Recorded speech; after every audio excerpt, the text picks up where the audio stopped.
1500வது நபிகள் நாயகத்திலிருந்து பிறந்த நாள். 1500 வருஷம் ஆயிடுச்சார். நபிகள் நாயகம் பிறந்து 1500 வருடங்கள் ஆகியதிலிருந்து கோலாகலமான இந்தியா முழுவதும் குறிப்பா தமிழ்நாட்டில் அந்த ரோமா பெருமக்கள் செய்யக்கூடிய முயற்சிகள் எல்லாமே இது ஒத்தியா இருந்தது. 1500 நபிகள் நாயகம் பிறந்தா அதை கொண்டாட வேண்டிய இஸ்லாம் செஞ்சிருக்கிறார் என்று எந்த முஸ்லிம் கேள்வி இருக்கிறது. அங்கே பங்கேற்கக்கூடிய யாருமே அதை கேள்வி எழுப்படுவது ரசூலுல்லாஹ் உயிரோடு இருக்கும்போது யாருக்கு பெருப்பா கொண்டாட பிறந்தால தனக்குத்தானே பெருநாள் கொண்டாட ஒரு நபியை ஒரு முழுவர் ஒரு அல்லாஹ்வுடைய வழிகாட்டு அந்த உருவத்துக்கு எழுதப்பட்ட ஒரு மனிதருக்கு 1400 ஆண்டு காலமாக இந்த பெருநாளை கொண்டாடுவர்கள் இந்த இஸ்லாமிய சமுதாயம் பார்த்துக் கொண்டிருக்கிறது. அது இன்னொரு அதிகம் என்று சொன்னால் பெரிய அவர்களுடைய இஸ்லாத்துக்கு இல்லாது முஸ்லிம்கள் நம்புவார் என்ற அடிப்படையில நன்மை என்று பரப்புகிறார்கள். அந்த அனாச்சாரத்தை அந்த மார்க்கத்துக்கு எதிராக யார் கொண்டு போய் சேர்ப்பது, யார் அதற்கு தகுதியான மக்கள், யார் அதை சொல்வதற்கு மிக உயர்ந்தவர்கள், யார் அதை எதிர்ப்பார்களோ, யார் அறிவிக்கும் திறமையில் இருக்கிறார்களோ, யார் அதற்கு எதிரான கொள்கையை கொண்டிருக்கிறார்களோ ஏகத்துவாதிகள் தான் சொல்ல வேண்டும், தௌஹீத்வாதிகள் சொல்ல வேண்டும். அல்ஹம்துலில்லாஹ் நஹ்மதுஹு வ நஸ்தஈனுஹு வ நஸ்தக்ஃபிருஹு ونعوذ بالله من شرور انفسنا ومن سيئات اعمالنا من يهده الله فلا مضل له ومن يضلل فلا هادي له واشهد ان لا اله الا الله وحده لا شريك له واشهد ان محمدا عبده ورسوله اما بعد فان اصدق الحديث كتاب الله وخير الهدي هدي محمد صلى الله عليه وسلم وشر الأمور محدثاتها وكل محدثة بدعة وكل بدعة ضلالة وكل ضلالة في النار. எல்லாம் அல்ல அல்லாஹ்வின் கண்ணியமிக்க அடியார்களே, அல்லாஹ்வுடைய மாபெரும் கிருபையினால் சூரியன் உதிக்கும் நாள்களிலே சிறந்த நாளாகிய வெள்ளிக்கிழமை ஜும்ஆர் தினத்தில் நாம் வந்திருக்கிறோம்.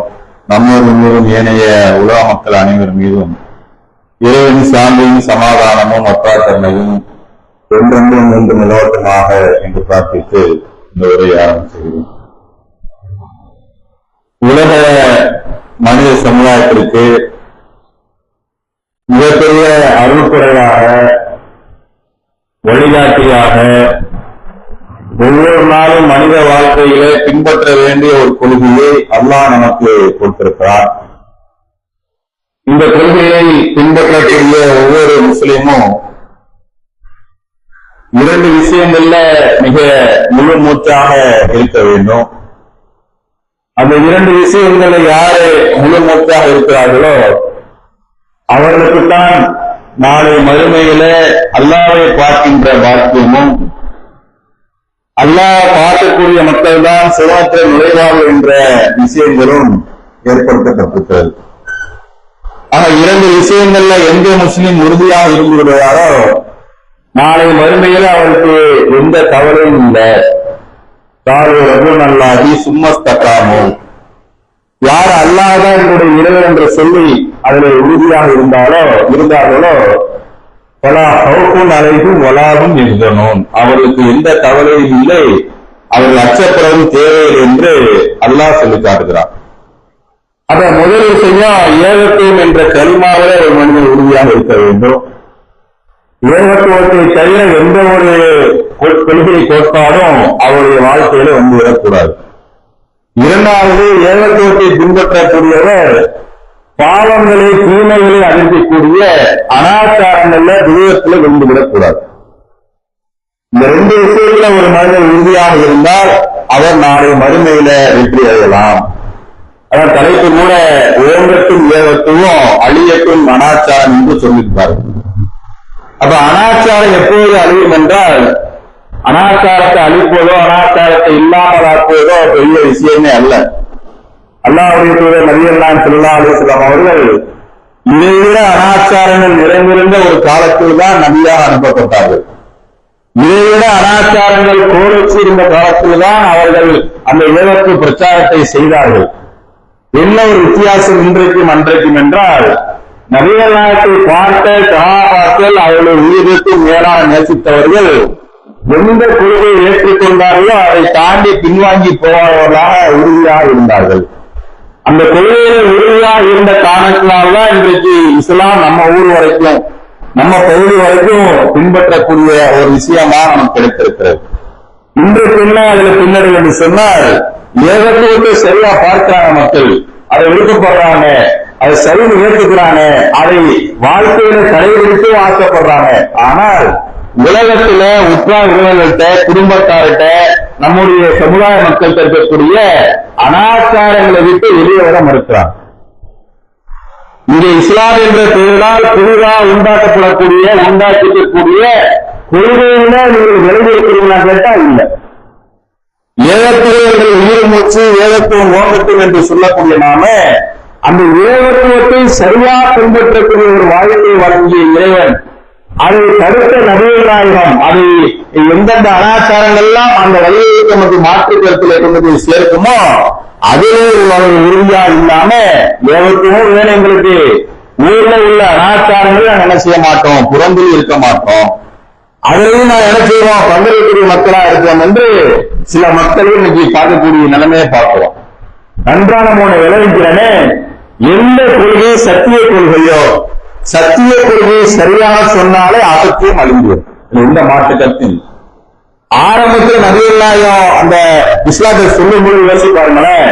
இன்றைக்கு நாம இந்த மைக்கை போட்டு ஜும்மாவில் பேசக்கூடிய இந்த ஜமாத்துடைய இந்த கொள்கைகளை இன்னைக்கு 1000 மர்க்கஸ்கள் பெரிய வளர்ந்து திரிந்த மாவட்டமாக கிளைகளாக இந்த ஜமாத் இருக்கும்போது, இன்றைக்கு ஒருவர் இங்கு திருமணம் செய்து வருகிறார், இன்றைக்கு ஜமாத்தை நோக்கி ஒருத்தவர் கொள்கையை ஏற்று வருகிறார், இன்றைக்கு நான் இறந்து போனால் கூட ஜமாத்தை அடக்கம் செய்யும்பா, அவர் எந்த மாற்று கருத்தில் என்று உறுதியாக்கக்கூடிய நம்ம நபிகள் நாயகத்தில் இந்த ஏகத்துவத்தை சொன்ன அல்லாஹ்வின் தூதர் அவர்கள் இதே போன்று கட்டமைப்பை காட்டியா செஞ்சாங்க, இதே போன்று பெரிய ஜமாத்தை உருவாக்க செஞ்சாங்க, இதே போன்று பெரிய பெரிய தலைவர்களோட ஆட்சி அதிகாரத்துக்கு எதிராக போராட்டத்தில் நிலைமையை உருவாக்க கொடுத்தாங்க இல்லையே. ஏகத்துவத்தை சரியா நம்ம சொன்னாலே அசத்தியம் அழிந்துவிடும் என்பதுல எந்த மாற்று கருத்து இல்லை.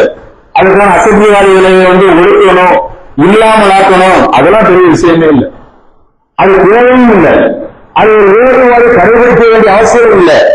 நம்ம அளவில் இந்த ஏகத்துவத்தை சரியா மக்களை சொன்னாலே, அதை எடுத்து வைத்தாலே, நாம அந்த அனாச்சாரத்துக்கு போகாமல் இருந்தாலே அன்றைக்கு நபிகள் நாயகம் செய்தவர்களும் எப்படி சத்திய சஹாபாக்கள் கருத்தை மட்டும் வைத்து வைத்துக் கொண்டார்களோ, பெரிய பெரிய கட்டமைப்பு இல்லையே, ஆளை இருக்க மர்க்கஸ் இல்லையே, பள்ளிவாசல் இல்லையே, பெரிய ஜமாத்துடைய நிர்வாகம் இல்லையே, ஆட்சிக்கு எதிராக போராடக்கூடிய மிகப்பெரிய போராட்ட குழு இல்லையே. இன்னைக்கு எதையும் எந்த பாதிப்பு ஏற்படுத்தினாலும், எந்த பிரச்சனை வந்தாலும் தௌஹீத் ஜமாத்துடைய போராட்டம் என்று இறங்கியிருந்தால் ஆட்சியாளர்கள் செய்தி சேர்க்கிறார்கள், கவனம் செலுத்துகிறார்கள், அதை முனைத்து காட்டுகிறார்கள். இந்த ஜமாத்துடைய அர்ப்பணிப்பு, ஜமாத்துடைய போராட்டம் அப்படி இருக்கும் என்று அன்றைக்கு உலகத்தை சொன்ன நபிகள் நாயகம் இது போன்ற கட்டமைப்பை சொல்லி சில மக்களை ஈர்க்கல, இது போன்று இன்னும் நிர்வாகத்தை காட்டி ஈர்க்கல. நிர்வாகம் வந்தது, கட்டமைப்பு வந்தது, எப்போ வந்தது, கொள்கையான மக்கள் நிர்வாகி சாராசாரியா வந்தார்களே அதற்கு பிறகு நிர்வாகம் வந்தது, அதற்கு பிறகு ஆட்சி அதிகாரம் வந்தது, அதற்கு பிறகு பள்ளிவாசல் பெருந்திருந்தது, அதற்கு பிறகு உலகத்தில் எங்கெங்கெல்லாம் அந்த ஆட்சியை நிறுவ முடியுமோ இறைவன் பேரையால் நடுவில் நிறுவ காட்டினார்கள். எந்த அளவுக்கு என்று சொன்னால், சாதாரண அனாச்சாரங்கள பெரிய பெரிய தெய்வத்தில் மூலிகின்ற சஹாபாக்கள் வேறு நாட்டு மன்னர்களுக்கு போய் சவால் இருக்கக்கூடிய அளவுக்கு கொள்கை இறங்கியிருந்தார்கள். அதே சொன்னாங்க, எழுதி கொடுத்தாங்க கடிதங்களை, மன்னர்களை போய் கொடுங்க, நீங்கள் பிற நாட்டுடைய அதிபத்தை கொடுங்க, அதிபத்தை கொடுங்க, இப்பெல்லாம் எழுதி கொடுக்கும்போது போனால் தூய்மையை கொண்டு போனால் செய்தியை சேர்த்தால் விண்ணப்பா நீ என்னுடைய அரசவைக்கு, என்னுடைய அரியாசனைக்கு எதிரான கொள்கையை கொண்டு வருவாயா, என்னுடைய அரியாசனையை காலை செய்கிற வேலையை நீ ஒரு நீட்டம் என்ற பேர்ல அதை கொள்கை என்றதை கொண்டு வருவாயா, உன்னை மாறுகால் மாறியை வாழ என்று செஞ்சுவிட்டால் என்ன செய்கின்ற எந்த பயனும் இல்லை. மன்னர்கிட்ட, அரசியல் மன்னர்கிட்ட, இன்னும் எத்தனையோ மன்னர்கிட்ட சஹாபாக்கள் தனியாகவே கூட்டு சொன்னார்கள். பழைய பட்டாளம் இல்லை, பிள்ளைகளுக்கு அவருக்கு பின்னால் ஒரு பின்புலம் இல்லை, எதற்காக சொன்னாங்கன்னா ஏகத்தை கடைபிடிக்க நாம, விரும்பிய நாம, ஏற்றுக்கொள்கிற நாம, அந்த அனாச்சாரம் என்று இருந்தது மார்க்கத்திற்கு மாற்றுக்கருத்தான கொள்கை கூறுகிறது. அதை ஏற்க, அதை விட்டு நம்ம விலகி போக எதற்காக நமக்கு மனம் வரவில்லை? ஏன் இன்னும் அதை நிற்கிறோம்? ஒரு திருமணமா, ஒரு விசேஷமா, ஒரு நிகழ்ச்சியா, அது நம்ம குடும்பத்துல ஒரு நல்ல காரியமா, அதுல எல்லாம் அனாச்சாரம் சமூகத்தில் இருக்கிறத, சமுதாயத்தில் இருக்கிறத, அதை கொண்டு வந்து நம்முடைய உறவினர்கள் குடும்பத்தார்கள் சேர்க்கும் பொழுது நான் அதற்கு அப்பாற்பட்டவன், நான் அதை முதல் இந்தியவன், அதற்கும் எனக்கு சம்பந்தம் இல்லை, இது ஏகத்தில் அடங்காது, இது இறைவனுடைய வழிகள் என்று சொல்லி புறமொழிவிட்டு புறந்தள்ளி வருவதற்கு இன்னைக்கு ஏன் நம்முடைய சமுதாயத்துல ஏகத்துவாதிகளுக்கு வராமல் இருக்கிறது? ஏகத்தை உயர்ந்துட்டும் ஏகத்தின் பெரியவர்களை கலவட்டும் என்றால் ஏகத்துவத்தை ஏற்றுக்கொண்ட நாம என்றைக்கு சரியா மக்கள் மத்தியை சொல்லப் போகிறோம்? நம்முடைய உறுதியா, நம்முடைய செயல்பாட்டால் நாம சொல்லக்கூடிய இந்த பொறுமையாதான அசத்தியம் உருவக்கூடியது. அசத்தியத்தை மக்களை பின்பற்றாங்க, அது ஜமாத்துகள் பின்பற்றுவது, அதுவே பொறுமையா சொல்றாங்கன்னு சொன்னா அவர்களை சரி செய்வதால் விரும்புமா? இல்லையே. அது உதாரணம் சொல்லி சொல்ற பாருங்க, எந்த பொருளையை சரியா கொண்டு போய் சேர்க்கிறோமோ அந்த பொருளை மக்கள் மத்தியில் போய் சேர்ந்து விட்டால் அதுதான் அவருக்கு சத்தியமாக கருதப்படுகிறது. மக்கள் மத்தியிலே சேராத கொள்கை ஒரு காலம் சத்தியமா ஏற்றுக்கொள்ளப்படாது. நபி அல்லாஹ் வேறு நாட்டு மன்னர்களுக்கு சத்தியத்தை சொல்ல காரணம் தான். நான் வாழ்ற பூமி மக்கா, நான் ஆசிரியர் பூமி மதினா, அந்த பூமிகளை அதை நிறுத்தி விட்டோம். அந்த பூமிகளை ஏற்கும் வெளிநாட்டி அதிலேயே நான் ஆட்சி புரிந்து இறந்து போவதற்கு சொல்ல நினைக்கிறது. என்னை போன்ற அறிஞர்கள், என்னை போன்ற மன்னர்கள், என்னை போன்ற ஆட்சியாளர்கள் இருக்கிறாங்க, ஜனாதிபதி இருக்கிறாங்க, அவர்களும் இஸ்லாத்தை தெரிந்து கொள்ள வேண்டிய கட்டாயம் இருக்கிறது. நான் உறுதியா பின்பற்றக்கூடிய உறுதியா பின்பற்றக்கூடிய இந்த சத்திய இஸ்லாத்தை போய் சேர்க்க வேண்டும் என்று நினைத்த காலத்தினால்தான் எல்லா நாட்டு மன்னர்களுக்கும் பேச்சை கொடுத்தார்கள். அவர் எதிரியா இருக்கட்டும், அவர் பகைவனா இருக்கட்டும், எப்பேற்பட்ட பெரிய ஆசிரியரா இருக்கட்டும், நான் சொல்லவே செய்வேன் என்று நபிகளாய் முடிவெடுத்து செய்தார்கள். அவருடைய பெயர் என்ன தெரியுமா? அபிசீனிய மன்னர். பல மன்னர்கள் இஸ்லாத்தை ஏற்றுக்கொண்டார்கள், அடுத்த கொடுத்தார்கள் முஸ்லிம்களுக்கு. இன்னைக்கு நாம எதை சொல்லக்கூடிய மக்கள் அந்த அசத்தியத்துடைய அந்த அனைத்து செயல்பாடுகளையும் உறுதியா பின்பற்ற ஆரம்பித்தார்களோ அவர்கள் மத்தியில் ஏகத்துவத்தை கொண்டு போய் சேர்க்கக்கூடிய, சரியாக கொண்டு சேர்க்கக்கூடிய ஒரு கட்டாயத்தில் நாம் இருக்கிறோம். அது அவசியமா இருக்கிறது. இன்னைக்கு நாம விட்டுவிட்டால், இன்னைக்கு ஏகத்தை பின்பற்றக்கூடிய இருந்த மக்கள் இந்த அனாச்சாரங்கள் எல்லாம் மாற்றமத கலாச்சாரத்தை எல்லாம் கண்டுகொள்ளாமல் இருந்தால், அதை நம்ம செய்சாக்காமல் இருந்தால், நம்மள பேர்ல போறாங்களா உரிமை போட்டு அவர்கள் நினைப்பாங்க, அதற்கு அல்ல வேணும் அவ்வளவுதான் அப்படி நினைச்சோம்னா இது கொஞ்சம் விதமாக குற்று நீசல் போல அறிந்து கொண்டே போய்விடும். அதுதான் ஒரு வாழ்க்கை கொள்கை என்பது ஒண்ணுமே தெரியா மக்கள் மத்தியில உறுதியை கூட்டி நபியும் நாயகம் அந்த உறுதியை கூட்டிய பிறகு எந்த நபியை கூட்டினாங்களோ, எந்த நபியை சொன்னாங்களோ அவர்கள் இறந்ததையும் கூட சில பேர் மாற்றி விட்டு வெளியே போனார். நல்லா கண்டிக்கலாம். இந்த நபி கொல்லப்பட்டால் அல்லது இறந்துவிட்டால் வந்தவர்களே திரும்பி போயிருங்களா? அப்படி போறவங்களுக்கு அல்லாஹ்வுக்கு இருந்து நட்டமில்லை என்று சொல்லுங்கள். அப்படி போறவங்களுக்கு மத்தியில அல்லாஹ்வுக்கு இருந்து போறவங்க எந்த நட்டமும் கிடையாது என்று அல்லாஹ் பிரகடனப்படுத்தக்கூடிய காட்சிகளை பார்க்கும். அப்ப நாம் இன்றைக்கு வேதத்தை ஓங்க வேண்டும் என்றால் நம்மளையில வேதத்தை சரியாக இருக்க வேண்டும். இந்த அனாச்சாரங்கள் விவேகங்கள் எங்கேதான் இருக்கிறதோ முதல் ஆளாக நான் பிறந்துள்ளேன். அது குடும்பமாக இருந்தாலும் சரி, கட்டிய மனைவியா இருந்தாலும் சரி, பெற்ற பிள்ளையா இருந்தாலும் சரிதான், அவர்கள் மத்தியில் அனாச்சாரம் தேவைப்படுகிறா, என்னை நோக்கி அழைப்பார்கள், என்னை இழுப்பார்கள் சொன்னால் நான் ஒழுங்கு வந்து விடுவேன். இந்த கொள்கை பிரச்சாரம் என்பது என்னைக்கும் தேவையானது, என்னைக்கும் ரொம்ப அவசியமானது என்பதை பல்வேறு காலகட்டத்தில் ஓடித்துக் கொண்டே இருக்கிறது.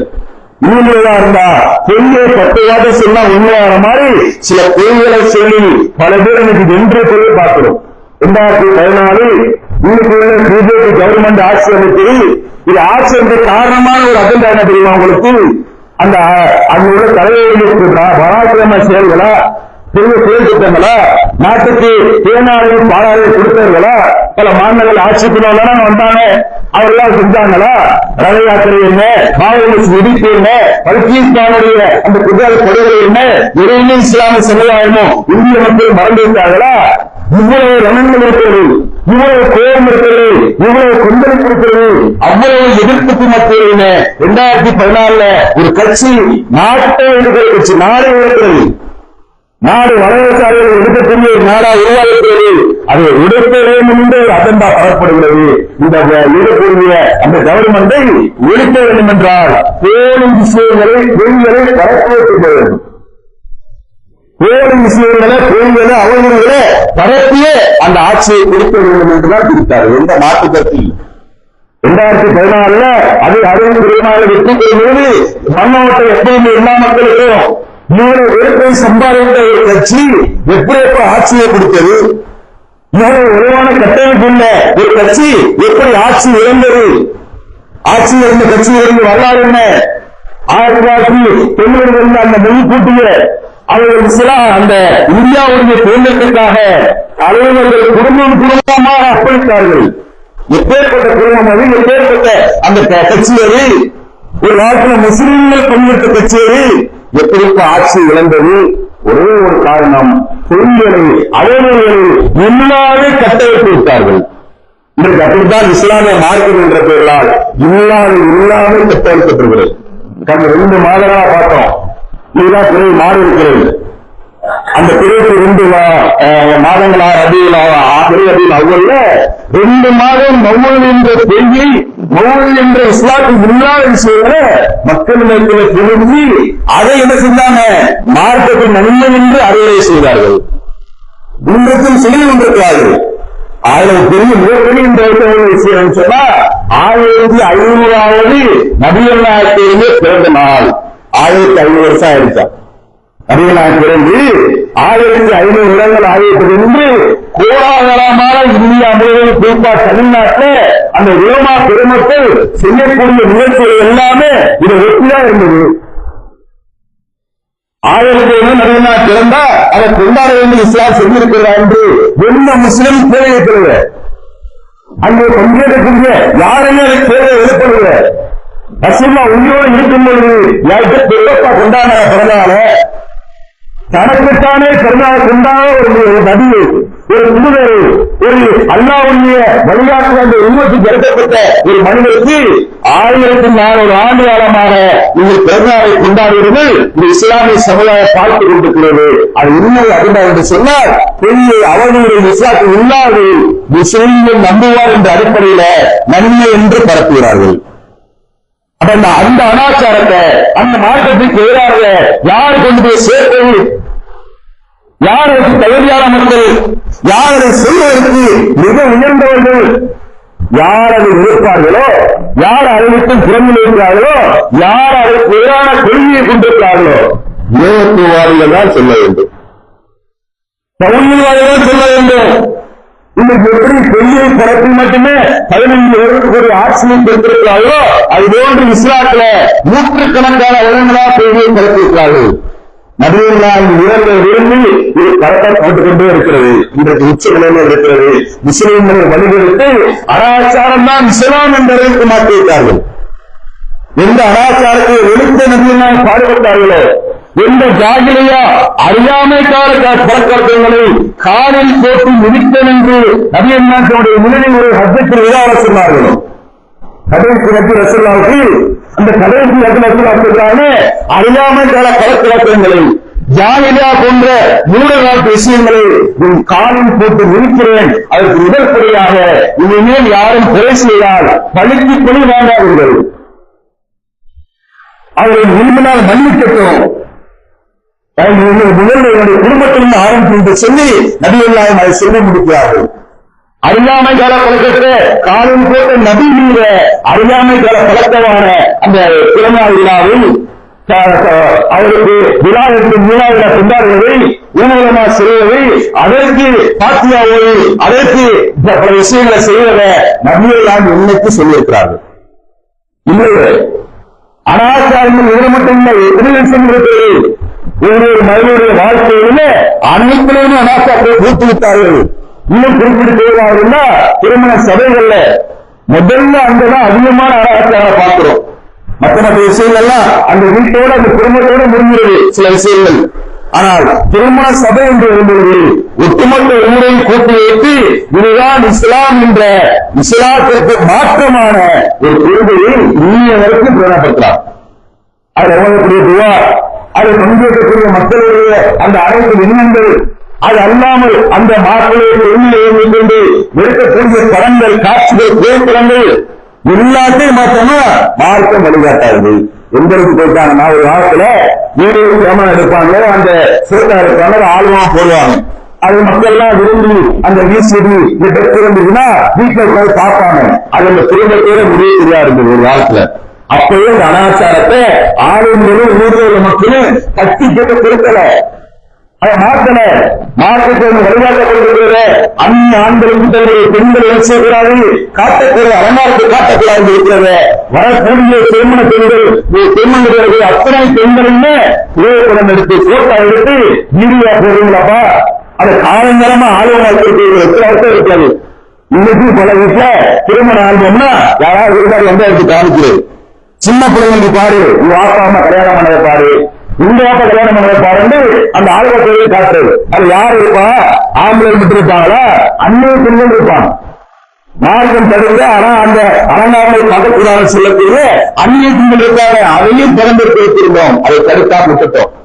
அது ஒருவேளை என்ன செய்யல, மார்க்கத்தில் இல்லாத அனாச்சாரம் என்று கண்டிக்கல, ஆளுநர் ஏமாற்ற ஜமாத்தை கண்டிக்கல. ஆனா இன்றைக்கு என்ன தெரியுமா, அதே அந்த திருமண நிகழ்ச்சிகள்ல ஆயுதம் வீடுகள் நீங்க போல தேவையில்லை, அவர்கள் போட்டுக் கொள்கிறார்கள்.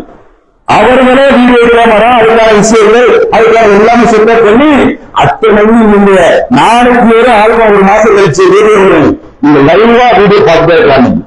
மணப்பெண்ணுக்கு வந்துட்டாங்க, மணப்பெண் அறைக்குள்ள போயிட்டாங்க, மேக்கப் போட்டாங்க, மேக்கப் போடுறதுதான் காமிக்கிறாங்க. ஆனா அவங்க எல்லா விஷயமும் எதையுமே காட்டுகிறது.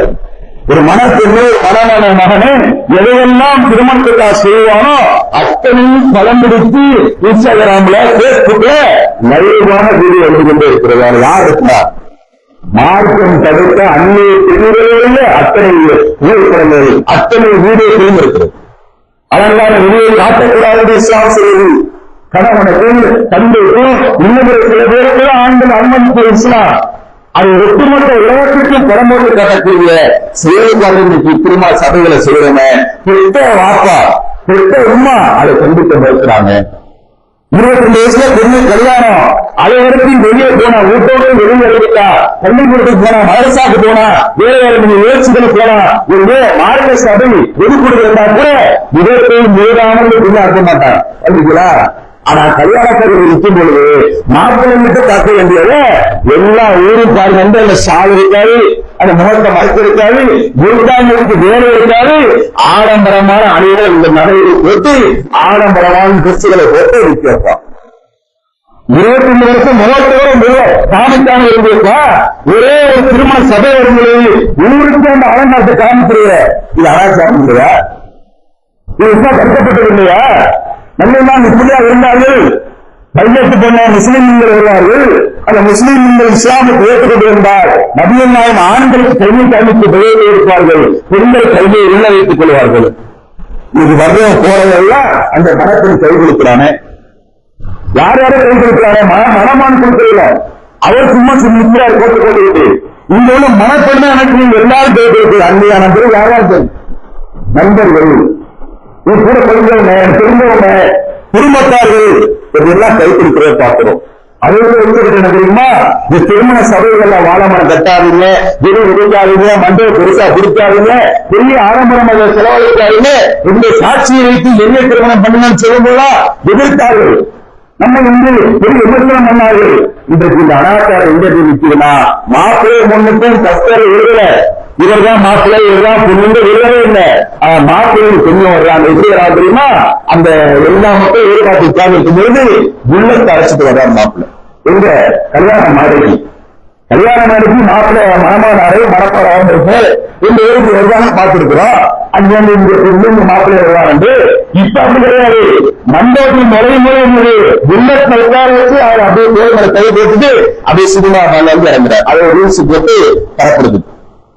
அந்த பெண்ணு யாருன்னு கல்யாணம் முடிக்கப்படல, அந்நிய பெண் அதை இருக்கும். கல்யாணம் முடிக்கப்படாத அந்நிய பெண்ணு பேர் மேல சாக்கு புத்தத்து புல்லட்ல வந்து அந்த மண்டபத்திலேயே ரவுண்ட் அடிக்கிறார. பத்திரமா இல்லையா? எவ்வளவு பெரிய அனாச்சாரம் இது! ஒழுக்கத்தையும் சீர்திருத்தத்தையும் மனிதன் மத்தியில எது சரியான தெளிவை பாலியல் ரீதியாக வழிகாட்டக்கூடிய ஒரு கத்திய மாற்றம் இஸ்லாம். அந்நிய பெண்ணு அந்நியானோ இப்படிப்பட்ட விஷயங்களை சரியாக இல்லை, இதை விட்டு தாண்டி போவாங்க. இன்றைக்கு பாலியல் வன்கரம் என்று பார்க்கிறேன். 6 மாத குழந்தைக்கு பாலியல் வகிக்கிற 60 செலவுக்கு பாலியல் வகிக்கிறோம். எப்படி போச்சு உலகம்? இதென்ன சட்டம் போடுறாங்க? இந்த எழுப்புதான் இருந்தான். நேற்று கூட 67 ஒரு ஆணு 9 வயசு பொம்பளை பிள்ளைக்கு 18 பிள்ளைக்கு பாலியல் செய்தது. எத்தனை போக்சோ போட்டு என்ன செய்ய? எழுப்பத்தை கருத்து கொடுத்தாங்க. அந்நிய பெண் சபையை சந்தித்தால் தவிர்க்கிறான அமரான உலகத்தில் அமரக்கூடாது, கிடைக்கக்கூடாது, போரான செய்யப்படக்கூடாது, குறைந்த முறை பேசாதுன்னு மாற்றம் சொல்லுவதில்ல. பேசுகிற பெண்கள் அண்ணா வந்துட்டா அந்த குழந்தை சிரிச்சு பேசாதீங்க. இயற்கையில ஆணுக்கு பெண்ணுக்கு விருப்பப்படுகிறது. ஒருவருக்கு அவர் 2 வார்த்தை சிரிச்சவர்களும் பேசிட்டா நம்மளை தான் சிரிக்கிறாங்களே அப்படின்னு செய்தான் போடுவோம். எல்லா மனிதனும் அப்படி கிடையாது. செய்தான் உனக்கு போடுவான். திரும்பி இந்த பெண்ணு உங்கள் செய்தி முயற்சி பண்ணு என்று இந்த எந்த பாலியல் சிந்தல்களை டிவியில சினிமால பார்த்தோமோ அதை அப்படியே மனிதன் செய்வதற்கு தூண்டக்கூடியதான் இந்த உலகத்துல நாம் பார்த்துக் கொண்டிருக்கிறோம். அந்த அனாச்சாரங்கள் எல்லாம் ஒழிக்கதான் நாம் வேகத்தை ஓய்ந்து எழுந்த வேண்டும். வேகத்தோட்டத்தில் ஓய்ந்து எழுந்தால ஒழிக்க நடத்தப்பட வேண்டியது இந்த அனாச்சாரமாக இருக்கும் என்பதில எந்த மாற்றுக்கருத்தும் இல்லாத நிதர்சனமான உண்மையை நபியன்னான் எந்த பேரை எடுத்து வைத்தார்களோ அன்றைக்கு ஒன்றும் இல்லாமல் போனது. திருமண சபை மட்டும் இல்ல, மது என்ற அனாச்சாரம், மது என்ற போதை என்ற அனாச்சாரம் இன்னும் வரைக்கும் சமாஜத்தில் எடுக்கப்படல. தலைவர் மாற்று மீட்டிங் பெறும்பொழுது பெருமை சொல்லும்பொழுது ஏற்கக்கூடிய பிறமத ஜமாத்தார்கள் பிற இயக்கங்களை பற்றி பேசுறோம். இந்த மதுவை ஒழித்து என்ன பண்ணீங்க? இந்த போதை ஒழித்து என்ன பண்ணீங்க? அப்படின்னு நான் சொன்ன ஆத்திரத்துல ஒரே வருஷம் இறங்குறது.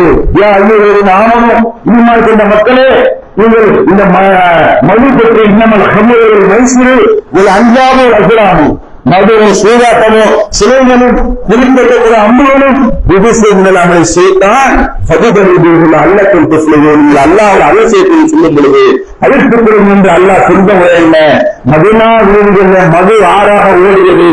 நாகரிகமா படிப்பார், சொல்லி நல்ல ஒரு ஆழத்துல படிப்பார். இந்த பாட்டெல்லாம் பேசுறான். ஆனா மதுவை ஆறா ஓடக்கூடிய அந்த அனாச்சாரத்தை எடுத்தது மதீனாவுடைய பெயர்களான பிரச்சாரம் தானே. அறிவித்தாங்க, ஆஃபர் அறிவித்தாங்களா? குடியை விட்டவர்களுக்கு இந்த ஆஃபர், குடியை விட்டவர்களுக்கு இது எதுவுமே இல்லை. மதுமையில சொர்க்கம் என்று ஆஃபர் அறிவித்தாங்க. அவ்வளவுதான். குடியை விட்டு விட்டால், மதுவை விட்டு விட்டால், போதை விட்டு விட்டால், பொருளை விட்டு விட்டால் நீங்கள் அல்லாஹ் அதிசயப்பட்டு வெற்றி அடைந்து மறுமையில சொர்க்கம் என்று சொன்னார்கள். இன்றைக்கு இந்த அனாச்சாரமான மது போதை கலாச்சாரம் எவ்வளவு மோசமா போயிருக்கிறது. முஸ்லிம் இளைஞர்களுடைய வாழ்க்கையில கேள்விக்குறியாக்கூடியதா இருக்கிறது. பல பேர் இன்றைக்கு பேச்சாளர்களை வாழக்கூடிய நம்ம என்ன வேணா தஞ்சாவூர் மதுரை விற்றால் பல லட்சங்களை சம்பாதிக்கலாம், கோடிகள் வளர்ந்து வரும். பெரிய லட்சாவர்கள் அவர் வேறு எந்த வார்த்தையும் அல்ல. எதை கொடுக்க போறாங்க? காசு பணத்தை காட்டி முஸ்லிம் இளைஞர்களுடைய எதிர்காலத்தை வாழ்க்கையை சீரழித்து அதை கும்பல் தெரிகிறது. அவர்கள் முஸ்லிம் இளைஞர்களுக்கு கூறுகிறார்கள். அவர்கள் ஆரம்பத்தில் என்ன தெரியுமா? இது போன்ற சமூக வலைதளங்களும் மற்ற காரியங்கள்ல தாராளமாக எந்த தடையும் இல்லாமல், நாமத்திலாமல் கட்டுப்பாடும் இல்லாமல், யாரை சொல்வதையும் கேட்கக்கூட இல்லாமல் இந்த நண்பர் மத்தியில அவருடைய கூட்டாளர் மத்தியில அதை இன்னும் ஊக்குவிக்கிறமா செய்யறதுதான் நம்ம ஊரே நண்பர். எதை நன்மை என்று சொல்றோமோ, ஏன் தடுக்கிறோமோ அதை காதலை வாங்காத சில இளைஞர்களாலதான் ஒட்டுமொத்த சமுதாயத்தின் திட்டத்தை ஏற்படுது. ஒரு சில மாதங்களுக்கு முன்னால் நம்ம ஒரு திருமணம் தமிழ்நாடு ஆச்சரியப்பட்டது. திருமண சபை இருந்தால் மண்டபத்திலே வீட்டிலேயோ பள்ளியாசிலே பார்த்திருக்கிறோம். ஆனால் ஜேசிபி திருமணம் பார்த்துட்டோமா? ஜேசிபி நிப்பாட்டி அதை பெரிய மாலை வந்து அவரை தேரம் போட்டு நாங்க தான் இந்த வாரிசு இப்படிதான் நம்ம பண்ணுவோம் என்று அனாச்சாரத்தை உச்சத்தை நம்ம ஊர்ல பார்த்தோம். ஜேசிபி கல்யாணம் பண்ண வேண்டும் எந்த மார்க்கத்தில் இருக்கிறது, எங்கே சொல்லப்பட்டிருக்கிறது? இந்த அனாச்சாரத்தை செய்தவர்களை கண்டிக்க ஜமாத் இல்லையே. இன்னைக்கு ஒரு கூட்டம் போடுறோம், மக்களுக்கு அந்நியம் செய்கிறோம், நமக்கு மக்கள் மத்தியில சில அஞ்ஞான காலம் ஏற்படுத்துறோம், முகாமல் ஆம்பல் சேவை இப்படி ஏதோ பண்றோம். இந்த ஜமாத்து ஒரு பெருமையை செய்வதனால, இந்த ஜமாத்து சட்டத்தை செய்வதனால ஊர் நீக்கம் என்று இருக்கிறீங்களா, கடையை ஜாமாத்துக்கு இருக்கிறீங்களா, கடையை காலை பண்ணி சொல்றீங்களா, ஊரை வெளியே அனுப்பணும் சொல்றீங்களா, இப்படி பேசிட்டு கல்யாணம் பண்றேன், போதை போடுறேன், போதை இருக்கிறேன், இதற்கெல்லாம் உங்களுக்கு அனுமதி இருக்குதா? இதற்கெல்லாம் எந்த ஒரு தடையும் கிடையாத நன்மை சொல்லி மக்கள் எடுக்கக்கூடிய நன்மைக்கா போராடக்கூடிய அதற்காக மக்கள் மக்கள் எந்த கூலியும் வாங்காத ஜமாத் மக்களுக்கா எந்த கூலி எந்த ஆதாயம் கிடையாம வேலை பார்க்கிறாங்களே அவர்களுக்கு தடை கொடுத்திருக்கல. அதுக்கு நிற்கிறீங்களே, ஏற்க காட்டுறீங்களே, ஊர்ல வச்சுக்கிறோம் நினைக்கிறீங்களே. அப்ப இந்த அனாச்சாரம் செய்யறவங்கெல்லாம் சரி, நன்மையெல்லாம் எதிர்த்து நன்மை சொல்லக்கூடிய நவீனாசிரிய வாழ்க்கையை வழிமுறையை சொல்லக்கூடிய நிகழ்ச்சி கிடையா? இதுதான் நம்மளுக்கு ஒரு கேள்வியா இருக்கிறது. கல்வியுடைய உயர்த்தத்தை உயர்ந்து ஒழிக்க வேண்டும் என்றால், அனாச்சாரம் ஒழிக்க வேண்டும் என்றால், இந்த கல்வியை இன்னமும் வீரியமாக இன்னமும் சிறப்பாக மக்கள் மத்தியிற்கு எடுத்துரைத்தால், அதை கடைபிடித்தால் உண்மையிலே விளைவிக்கிறீங்க. நாளை மறுமையில அல்லாஹ் பாராட்டக்கூடிய, அல்லாஹ் நாளை மறுமையில சொர்க்கத்துக்கு அர்த்தக்கூடிய கூட்டத்தில் யாரெல்லாம் சொல்லி யாரெல்லாம் எதிர்த்து இதெல்லாம் பெரும்படியான கூட்டம் ஊரே ஒரு தொழில் இருக்கிறது, நான் மட்டும் எழுந்து வரணுமா அப்ப நினைக்கிறீங்களே, அன்னைக்கு எல்லாம் ஒதுக்கி வைப்பான், கொஞ்சம் பேரும் ஒதுக்கி வைப்பான், எல்லாரும் நரகத்துக்கு போகணும்னு நினைச்சுட்டே இருப்பான். பெருங்கூட்டம், பெரிய பெரிய தலைகள், பெரிய மக்கள், பெரிய ஊர்ல தலைவர்கள், பெரிய ஆகியம் எல்லாம் அல்லாஹ் நினைச்சுவான், அந்த தீமைக்காக நரகத்துக்கு நடத்துவான். சின்ன கூட்டத்தை எந்த கூட்டத்தை விமர்சிக்கிறீங்களோ இருக்கிறீங்களோ ஊர் நீக்கம் பண்றீங்களோ அல்லாஹ் நாடினால் அந்த கூட்டத்தை தனியா ஒதுக்கி வைப்பான். அவர்களுக்கு முகத்தை காட்டுவான், அவர்களுக்கு பாவம் பண்ணி திறங்குவான், அவர்களுக்குத்தான் கூட்டத்தில் கொண்டு போய் சேர்ப்பான். அப்பேற்பட்ட வேதத்தை ஓய்வுகளாக நாம் ஆக வேண்டும் என்றால், அனாச்சாரம் ஒழிக்க வேண்டும் என்றால் நன்றாக விளைவிக் கொள்ளுங்கள். வேதத்தை அதிகமா சொல்லுவோம், வீரியமா சொல்லுவோம், உயிர் உள்ளவரை சொல்லுவோம். அப்படி சொல்லக்கூடிய ஒரு கூட்டத்திற்கு நாளை மறுமையில மிகப்பெரிய கூறி இருக்கிறது. வேதத்துவம் ஓங்கட்டும், அனாச்சாரம் அறியட்டும் என்று சொல்லி வாழ்க்கை.